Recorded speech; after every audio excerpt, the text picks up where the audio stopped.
मोनसे गोजोनथाव खौरां।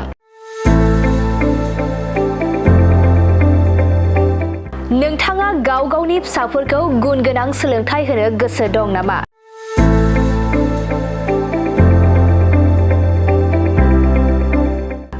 बड'लेण्ड स्टार एकाडेमिया नोंथांमोननि थाखाय लानानै फैदों मोजां खौरां।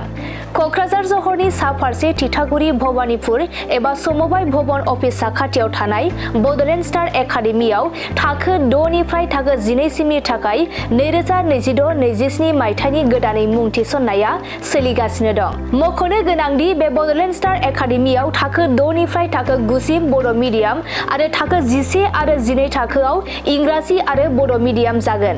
लोगोसे बे फरायसालियाव साइन्स, आर्टस आरो कमार्स स्ट्रिम थागोन।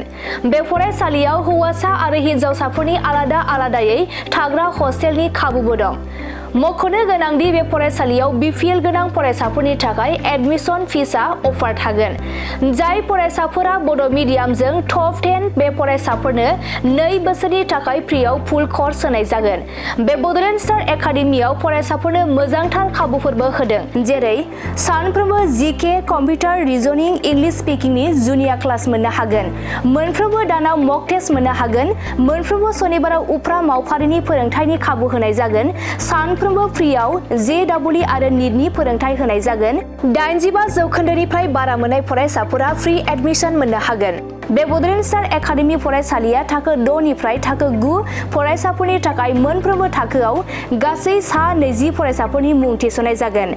आबुङै मोनथिनो थाखाय गाहायाव होनाय जानबुं नम्बर 7638008149 6000349997 6003494371 आरो 7896667636 नम्बराव खौरां लानो हागोन।